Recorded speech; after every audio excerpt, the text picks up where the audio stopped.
శుభోదయం, శుభ సమయం. తేదీ మే 20, 2026. సంవత్సరం శ్రీ పరాభవనామ సంవత్సరం. ఆయనం ఉత్తరాయణం. ఋతువు గ్రీష్మ ఋతువు. మాసం అధిక జ్యేష్టం. పక్షం శుక్లపక్షం. తిథి చవితి. సాయంత్రం 4:11 వరకు. వారం బుధవారం. సౌమ్యవాసరి. నక్షత్రం ఆర్ద్ర. ఉదయం 11:02 వరకు.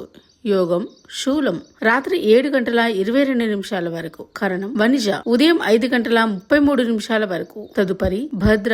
సాయంత్రం 4:22 వరకు. తదుపరి భవ. తెల్లవారుజాము 3:16 వరకు. వర్జ్యం రాత్రి 10:28 నుండి 11:48 వరకు. దుర్ముహూర్తం ఉదయం 11:36 నుండి 12:24 వరకు. అమృతకాలం లేదు. రాహుకాలం మధ్యాహ్నం 12 గంటల నుండి 1:30 వరకు. యమగండం కేతుకాలం ఉదయం 7:30 నుండి 9 గంటల వరకు. సూర్యరాశి వృషభం. చంద్రరాశి మిథునం. సూర్యోదయం 5:44. సూర్యాస్తమయం 6:62.